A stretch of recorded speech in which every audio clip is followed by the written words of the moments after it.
There we go. We're live again. Okay. What happened here, though? Everybody stopped chatting. Did we lose our connection We entirely? probably lost our connection entirely. Oh my gosh. We there? I wonder how long ago that happened. Oh my god.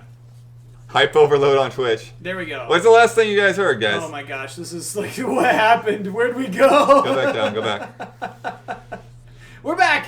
We're back! Sorry, what did we lose? I was just rambling on and We lost didn't know our what internet. happened. Oh my god, that sucked. Look at my hand. Yeah. We're back, we're back, Let me tell me where I was rambling at in there. I was talking about the investigations.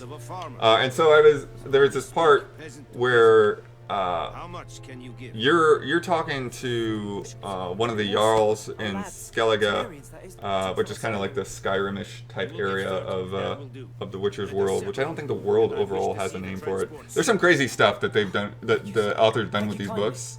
But, like, he never made a map. Like, fans made maps, and then the Witcher, the game designers worked on the map from there. You know, there's references to where things were, but never like all compiled together. But anyways, so you're in there talking to this Jarl, and then all of a sudden, like, there's bears attacking people at the feast, and so you kind of have to investigate, figure out where did the bears come from, and all of that, and then you're doing the Sherlock Holmes type of thing, examining all these clues. But it was just funny because I was sitting next to Andrea Renee, and she was kind of ahead of me because I had gone away to do the interview. And I was like, look over and like, Andrea's fighting a bear. What the heck's going on? Oh, man.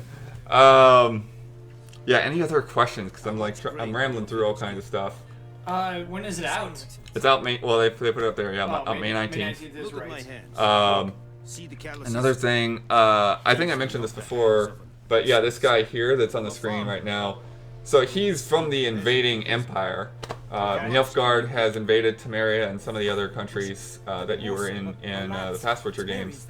But you see that, like, this guy himself is actually very lenient in like taxing the people that he's ruling over now, and he's actually a pretty good, honest guy. And so again, it screws with your perception of what good and evil is in the Witcher games. And so sometimes you never know, like, what the right choice is going to be. And I think I said this in the Just Played as well, but there was a sick woman in like the doctor's office, and she was like, you know, all I can do is ease her pain. You know, nothing is gonna fix what happened to her. And Geralt's like, I'll have a potion that should, you know, alleviate the swelling and make her better, but it's not made for humans. It's made for Witchers. So I don't know what's gonna happen. You know, so she could be like screaming Bloody Mary, and everyone thinks that you're, you know, end up thinking you're some kind of a quack and want to run you out of town. So it's like, so that's a side quest that I didn't get to do, and who knows what the results of those choices would be. Question. Uh-oh. What do you think of the crossbow? What do I think of the crossbow? It's pretty simple. I mean, it's good to have, I think, for winged enemies. I remember I would have liked a crossbow at some points with the harpies in Witcher 2, especially before they made some of the adjustments where they made them easier. The specific question is whether it's like it will kill them or it's more of a stun attack like in Bloodborne. I think it's a little of both. I mean, I think you probably could kill something with a crossbow. I didn't have to use it a whole lot. I'm trying to remember when I did use. Oh, I think I just pulled it out when I was fighting the bears to keep my distance, because the bears, you know, come at you. And kind of the obvious thing is because the bears are covered in fur, like, they were weak against fire, so I could put a blast of fire out there and the fur would light on fire. I saw quite a bit of interaction with the signs in the environment. You can use Axii in the conversations, which you could do in the past as well, to kind of do the kind of Jedi mind trick and get people to talk to you that don't want to talk to you. There are portions where there's like rubble and you can use R to blast it away, and there are portions where you can use Igni to light torches and stuff. I mean, it's not really that new. I mean, it was in Witcher 2, but I feel like it was more noticeable, just something that you did more in this time around. That's a good question. Yeah. Did you notice if any aspects of the game suffered due to the vast scale of this game compared to Witcher 2? I didn't notice any aspects in terms of quest design or anything along those lines or combat, like all of that stuff feels improved actually. I think the question will be is whether, how well they can tighten up that performance, how well they can eliminate some of the pop-in and frame rate and things like that, which, again, since it's 4 months out, you wouldn't expect it to be perfect, but it is something that I've noticed every time I've seen the game, that, it's not running perfectly smoothly, and at times it's dipping quite a bit. Man, what else was there I was going to say? How much combat in the game? Quite a bit of combat. I mean, it just kind of depends. You can stick with a lot of story stuff, or you're gonna have to fight, and you're gonna have to do use potions and arrows and stuff. Prepare yourself depending on the monster.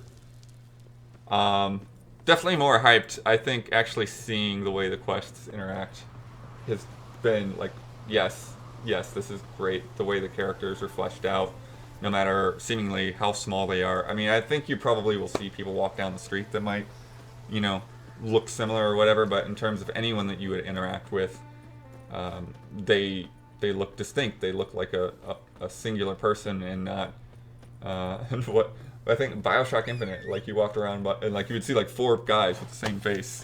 I was like, you would see babies with man faces. I was honestly expecting BioShock Infinite to make that part of the lore somehow, and it never happened. I'm like, okay, I guess that's just a limitation. Whether it be context, there is more context than you can shake a stick at. I wouldn't say there's anything that's without context from what I could tell. I like this question. Any idea of any kind of HUD options? I'm a big fan of being able to turn everything off. There was a lot, actually, because of a bug that I had when I was repeating that fight with the Noon Wraith. Because I was skipping through the cutscenes, then when I got to the fight, the life bar wasn't popping back up. And so the way I got the life bar to reappear is just to go into the HUD options. And I didn't look through it, but yeah, there's a page of options, even on the Xbox One, of what you want to do with the HUD. So I'm sure that, a lot of that stuff people are talking about, like horse stamina, you don't necessarily have to have on the screen all the time.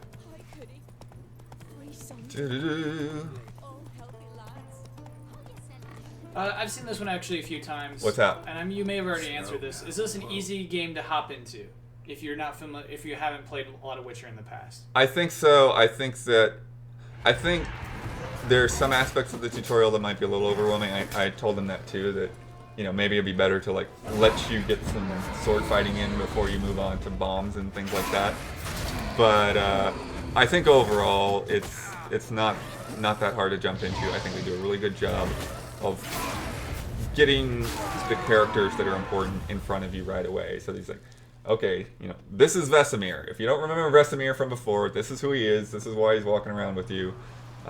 This is Yennefer, who they've talked about in the games before, but you've never seen in the games before. Same thing with Ciri, because those are important parts of this part of the story, and continuing on from where the books left off.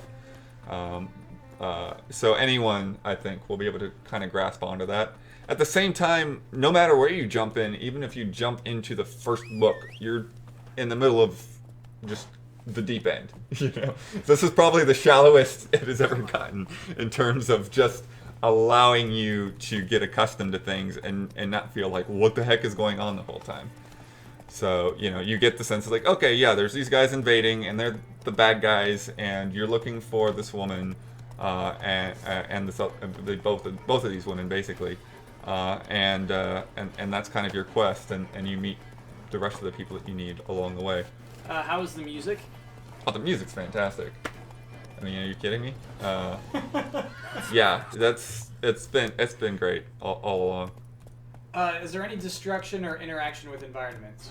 There is some. I don't think you can chop down trees in the forest or anything like that, but there are definitely multiple places where I was in a wine cellar and somebody threw a Molotov cocktail in there, and so everything was about to explode. But there's a secret passage behind the wine barrels, and you could use the ARD sign to blast through it and run through the caves and get out of there. What's with all the butts? Yeah, they're just kind of following the Game of Thrones model, I guess. There's a lot of nudity in Witcher games, and a lot of optional sex scenes, which probably go beyond anything in any BioWare game. From I mean, I haven't seen the Dragon Age stuff too much, but yeah, Witcher's pretty extreme. How long did I play the game? I played the game for about 3 hours. I played a little over 2 hours right from the beginning of the game and just like wandering around a lot of the world. And then they skipped us ahead to a quest in a completely different area. Tarot cards, are they back? From the Witcher 1? I didn't see them, but I don't know what other kinds of like collectibles and side things that they have and little mini games. Oh, there's a question. From the looks of it, on the HUD, there might be an insta-kill button. Is still there? Did you get the chance to try it out? An insta-kill button? Yeah.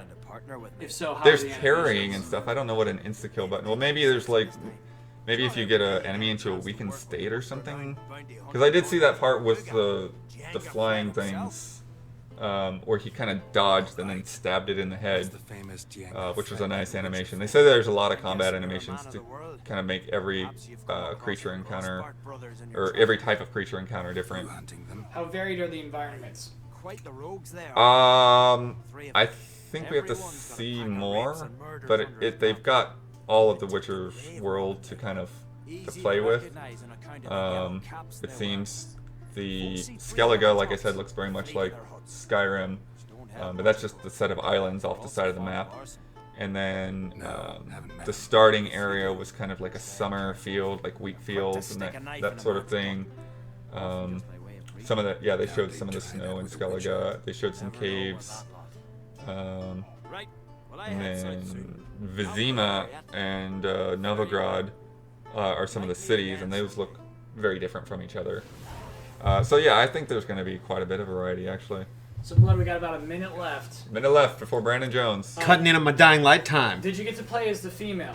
No, I did not get to play as Ciri. I know that's going to be like certain punctuated moments throughout the game. I don't know how that's going to play out. I feel like it's going to make sense because she is trained as a Witcher that she'll probably play somewhat similar to Geralt, but I'll be interested to see if she can do anything else specifically. And then just close us out. Close us out. Yeah, I'm on Twitter, DBloodworth2. If you guys have any other questions, I'll try to jump in there and answer them in the crazy character limits as much as I can. The Just Played I did with Andrea is on the site, although I think that probably covered everything I've already talked about right here. And then I just put up an interview with one of the joint CEOs and the gameplay designer. So take a look at that. It's on GT as well. Thanks. And, hold on, And stay tuned. Stay tuned. in probably 60 seconds, do you think that'll be your turnaround? I'd say 120 seconds. 120 However seconds. fast you can type, Kyle. Yeah.